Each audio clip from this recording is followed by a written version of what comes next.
Hello बच्चों, हमारे पास question है each plate of a parallel plate capacitor has a charge Q on it. Parallel plate capacitor थी, initially उन दोनों पे चार्ज कितना था, क्यू था। अब हमने क्या करा, इस पे बैटरी कनेक्ट कर दी। ठीक है, ऐसे ले लो इसको। हमने क्या करा, हमने इसको बैटरी से कनेक्ट कर दिया।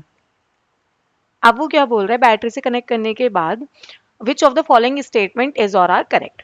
The facing surfaces of capacitor has equal and opposite charge. तो अंदर वाले सरफेस पे क्या होता है, इक्वल एंड अपोजिट चार्जेस आ जाते हैं। मतलब ये टोटल चार्ज तो अभी भी क्यों ही है। लेट्स से इसके पास प्लस चार्ज क्यों आ गया, इसके पास नेगेटिव चार्ज स्मॉल वो कैपिटल क्यों आ गया। तो इस पे कितना बैलेंस करना होगा, क्यू माइनस क्यू, उसको टोटल रखने के लिए। और इस पे एक्स्ट्रा चार्ज आया माइनस क्यू है, तो ये हो गया आपका क्यू प्लस क्यू। ठीक। अब the facing surfaces of capacitor have equal and opposite charges. इस प्लेट पे तो क्यू माइनस क्यू चार्ज आ गया और इस प्लेट पे आ गया क्यू प्लस क्यू चार्ज। ठीक है। अब क्या बोल रहे थे, facing surfaces of capacitor has equal and opposite surfaces. ये फेसिंग प्लेट्स हैं और इसके पास, एक के पास पॉजिटिव चार्ज क्यू है और एक के पास negative charge Q, capital Q, दोनों का सेम। तो ऑप्शन नंबर ए तो करेक्ट हो गया।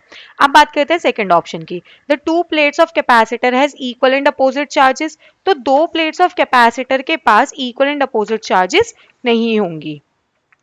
ठीक है, दोनों के पास चार्जेस ही कितनी होंगी, दोनों के पास चार्जेस प्लस क्यू, मतलब सेम मैग्नीट्यूड होगा, अपोजिट चार्ज नहीं होंगे। तो ये ऑप्शन इनकरेक्ट।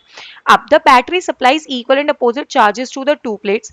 ठीक है, अब उसने बोला है इक्वल एंड अपोजिट चार्जेस, तो ये क्यों दोनों ने क्या, उसने क्या करा है, इक्वल एंड अपोजिट चार्जेस भी उसको सप्लाई किए हैं। ठीक है, तो ये भी करेक्ट हो गया। अब बात करते हैं outer surface of plates have equal charges. मतलब ये और ये इक्वल है या नहीं है, हमें ये बताना है। ठीक है, तो इनसाइड द करेक्ट कंडक्टर जो ई होता है वो जीरो हो जाएगा। ठीक है, ई जीरो करने के लिए क्या होगा, देखो इस सिर्फ इस प्लेट की बात कर लेते हैं। ठीक है, यहाँ चार्ज है प्लस क्यू, यहाँ चार्ज है प्लस क्यू माइनस क्यू, इधर चार्ज माइनस का क्यू है और इधर चार्ज है आपका क्यू प्लस क्यू। इसकी वजह से आपका जो फील्ड जा रहा होगा वो किधर जा रहा होगा, बाहर की तरफ, कैपिटल क्यू की वजह से। इसकी वजह से जो जा रहा होगा वो इधर जा रहा होगा, क्यू माइनस क्यू का। इस नेगेटिव की वजह से अंदर आ रहा होगा ई माइनस क्यू की वजह से, और इसकी वजह से भी किधर जा रहा होगा, इधर जा रहा होगा पॉजिटिव चार्ज की वजह से, E of Q plus Q. इन सब का सम क्या होना चाहिए, इक्वल होना चाहिए जीरो के। तो हम बैलेंस कर लेते हैं।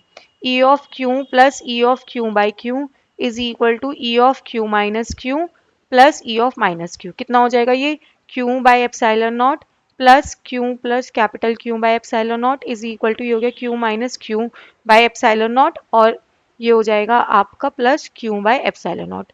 इससे ये कैंसिल। ठीक है, एप्सिलॉन नॉट से एप्सिलॉन नॉट कैंसिल, ये हो गया आपका Q plus Q is equal to Q minus Q, ये बैलेंस हो गया।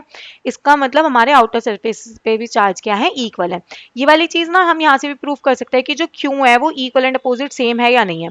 यहाँ से अगर हम देखें तो क्यू की वैल्यू जीरो आएगी। इसका मतलब जो बैटरी ने सप्लाई करा है वो दोनों पे सेम ही चार्ज है, जीरो है, नल भी बोल सकते हो उसको, और सप्लाई भी सेम है। ठीक है, थैंक यू।